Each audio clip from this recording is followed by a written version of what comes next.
একটা ট্রান্সফার আমাদের সবার মাথা খারাপ করে দিচ্ছে, হুলিয়ান আলভারেজ টু বার্সেলোনা। মানে ভাই আর কত এই ট্রান্সফার নাটক আমাদেরকে সহ্য করতে হবে? ভাই এই ট্রান্সফার নাটকে আমি অনেক বেশি বিরক্ত, আমি অনেক বেশি ক্লান্ত। আমি জানি আপনারাও আমার মতোই এই ট্রান্সফার নাটকে অনেক বিরক্ত, অনেক ক্লান্ত। ভাই আলভারেজ, তোমার বার্সেলোনায় আসার দরকার নাই, তুমি অ্যাথলেটিকো মাদ্রিদে থাকো, তুমি জাস্ট আমাদেরকে কনফার্ম করো যে তুমি অ্যাথলেটিকো মাদ্রিদে থাকতেছ, মানে আমরা এই ফেরা থেকে মুক্তি পাইতে চাই। কিন্তু ভাই আলভারেজ নাছোড়বান্দা, আলভারেজ বার্সেলোনায় আসবে।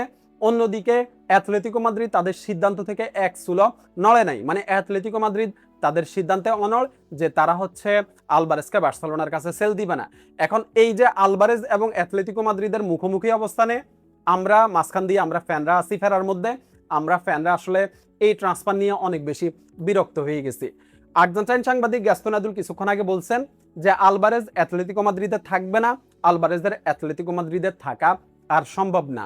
আলভারেজ সামনে হচ্ছে ক্লাব পরিবর্তন করবে, সে বার্সেলোনায় যাবে নাকি অন্য কোনো ক্লাবে যাবে সেটা হচ্ছে আপনার গ্যাস্টন আদুল ক্লিয়ার করে নাই। তবে গ্যাস্টন আদুল বলছে যে আলভারেজ ক্লাব পরিবর্তন করবে। এখন আমার কাছেও আসলে যেটা মনে হয়, এই যে সিচুয়েশনটা তৈরি হয়েছে, আলভারেজের এখন আর অ্যাথলেটিকো মাদ্রিদে থাকা সম্ভব না। কারণ অ্যাথলেটিকো মাদ্রিদের পুরো বিপক্ষে চলে গেছে আলভারেজ, মানে আলভারেজ এবং অ্যাথলেটিকো মাদ্রিদ এখন মুখোমুখি অবস্থানে চলে গেছে। আলভারেজ অনেকবারই বলে দিছে সে হচ্ছে ক্লাব ছাড়বে, সে বার্সেলোনায় যাবে, আর অ্যাথলেটিকো মাদ্রিদ বার্সেলোনার কাছে আলভারেজকে সেল দিবে না। এখন আলভারেজের আসলে ভবিষ্যৎ কি, আলভারেজ কোন ক্লাবে যাইতে পারে? আলভারেজের অ্যাথলেটিকো মাদ্রিদ ছাড়াটা আসলে আমি এই কারণে এখন অনেক বেশি কনফিডেন্স নিয়ে বলি যে আলভারেজ যেহেতু ক্লাবের বিপক্ষে চলে গেছে, সেহেতু ক্লাবের ফ্যান যারা আছে, মানে অ্যাথলেটিকো মাদ্রিদের ফ্যান যারা আছে, তারা কিন্তু আসলে আলভারেজকে এমনি এমনি ছেড়ে দিবে না। আলভারেজ মাঠে নামলে হচ্ছে তারা বু দিবে, আলভারেজকে তিরস্কার করবে। আলভারেজ কিন্তু এগুলার কথা চিন্তা করে হচ্ছে আপনার অ্যাথলেটিকো মাদ্রিদ ছাড়বে। আলভারেজ বার্সেলোনায় যাইতে পারে কিনা সেটা আমি জানি না, তবে আলভারেজ ক্লাব পরিবর্তন করবে।